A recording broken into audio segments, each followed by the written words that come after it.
গ্যাসের চুলায় নরম তুলতুলে চকলেট স্পঞ্জ কেকের রেসিপি। আসসালামু আলাইকুম everyone, welcome back to my channel. এখন আমি আপনাদের সাথে শেয়ার করব মাত্র একটা ডিম দিয়ে একেবারেই নরম তুলতুলে চকলেট স্পঞ্জ কেকের রেসিপি। এই কেক তৈরি করা যেমন সহজ, খেতেও হয় অনেক বেশি মজার। যারা কেক তৈরিতে একেবারেই নতুন বা যাদের কেক পারফেক্ট হয় না, তারাও রেসিপি ফলো করে একদম পারফেক্টভাবে এই কেক তৈরি করে নিতে পারবেন ইনশাল্লাহ। তাহলে আর কথা না বাড়িয়ে চলে যাচ্ছি মূল রেসিপিতে। রাইস কুকারে কেক তৈরির জন্য প্রথমেই মিক্সিং বলে ভেঙে নিচ্ছি নর্মাল তাপমাত্রার একটি ডিম। ডিম অবশ্যই নর্মাল তাপমাত্রার হতে হবে। হাফ কাপ পরিমাণ চিনি। আপনারা আপনাদের টেস্ট বুঝে চিনির পরিমাণ কমিয়ে বা বাড়িয়ে নিতে পারেন। সামান্য লবণ।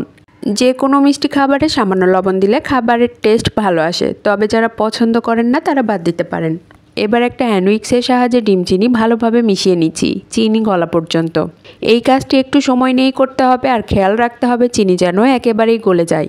প্রায় 8 থেকে 10 মিনিট দ্রুত হাত চালিয়ে মেশানোর পরে দেখুন চিনি একেবারেই গলে গেছে আর মিশ্রণের কালার চেঞ্জ হয়ে সাদা বর্ণের হয়েছে আর অনেকটাই ক্রিমি টেক্সচারে চলে আসছে। এখন এর সাথে অ্যাড করছি 1/4 কাপ পরিমাণ রেগুলার রান্নার তেল। এখানে অবশ্যই রান্নার সাদা তেলটাই ব্যবহার করতে হবে, কোনো রকম ফ্লেভারফুল তেল ব্যবহার করা যাবে না।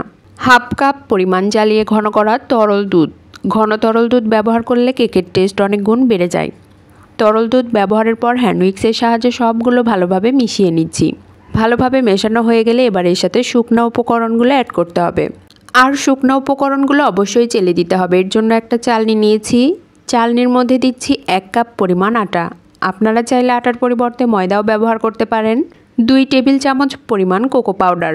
চেষ্টা করবেন ভালো মানের কোকো পাউডার ব্যবহার করতে, এতে করে কেকের টেস্ট অনেক গুণ বেড়ে যায়। 1 টেবিল চামচ পরিমাণ বেকিং পাউডার। হাফ চা চামচ পরিমাণ বেকিং সোডা। এখন সবগুলো ভালোভাবে চেলে নিচ্ছি। যে কোনো কেক তৈরি করার ক্ষেত্রে অবশ্যই চেষ্টা করবেন শুকনো উপকরণগুলো চেলে নিতে, এতে করে কেক অনেক বেশি সফট, মসৃণ আর ফ্লাফি হবে। শুকনো উপকরণগুলো চেলে নেওয়া হয়ে গেছে। এবার একটা হ্যান্ড উইক্সের সাহায্যে সবগুলো ভালোভাবে মিশিয়ে নিচ্ছি। এই ব্যাটার মেশানোর ধরাবাঁধা কোনো নিয়ম নেই, যে কোনোভাবে মেশালেই হলো, তবে একদিক থেকে ঘুরিয়ে ঘুরিয়ে ফোল্ডিং মেথডে মেশালে সবগুলো খুব দ্রুত মিশে যায়। সব কিছু ভালোভাবে মেশানোর পরে ব্যাটার কিছুটা ঘন মনে হচ্ছে। এমন ঘন ব্যাটার দিকে পারফেক্ট হবে না, আর এর জন্য এর সাথে আরও 1 টেবিল চামচ পরিমাণ ঘন তরল দুধ ব্যবহার করছি। 1 টেবিল চামচ পরিমাণ ঘন তরল দুধ অ্যাড করার পর আরও অ্যাড করছি 1/4 চা চামচেরও কম পরিমাণে চকলেট ইমালশন। এবার সবগুলো আবারও খুব ভালোভাবে মিশিয়ে নিচ্ছি। যে কোনো কেক তৈরি করার ক্ষেত্রে অবশ্যই চেষ্টা করবেন মেজারমেন্ট ফলো করে পারফেক্ট ব্যাটার তৈরি করতে, এতে করে কেক অবশ্যই পারফেক্ট হবে ইনশাল্লাহ। সব কিছু ভালোভাবে মেশানোর পরে ব্যাটারের কনসিস্টেন্সি ঠিক কেমন হয়েছে আমি আপনাদের দেখিয়ে দিচ্ছি। দেখুন ব্যাটার একটু উপর থেকে ফেললে সাথে সাথে মিলিয়ে যাচ্ছে না, কয়েক সেকেন্ড পর মিলিয়ে যাচ্ছে। কেক তৈরি করার জন্য ব্যাটার একেবারেই রেডি। কেক সেট করার জন্য রাইস কুকারের একটা বোল আগে থেকেই তেল ব্রাশ করে রেডি করে নিয়েছি আর তলানিতে একটা পেপার বসিয়ে পেপারও ভালোভাবে তেল ব্রাশ করে নিয়েছি। এখন আগে থেকে রেডি করে রাখা ব্যাটার সম্পূর্ণটাই বোলে ঢেলে দিচ্ছি।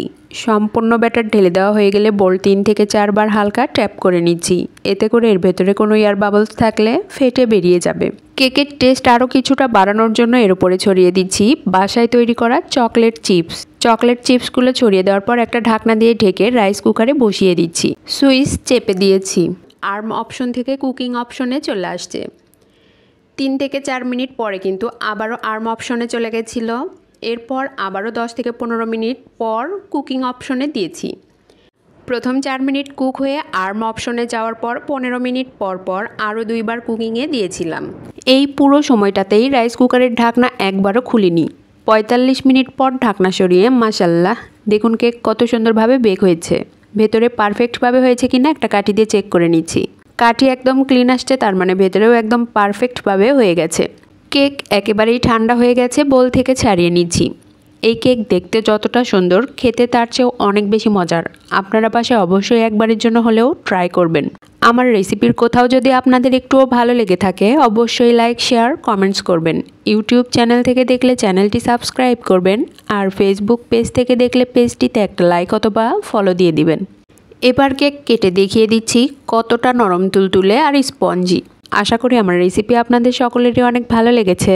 এতক্ষণ আমার সাথে থাকার জন্য সবাইকে অনেক অনেক ধন্যবাদ। আসসালামু আলাইকুম, আল্লাহ হাফেজ।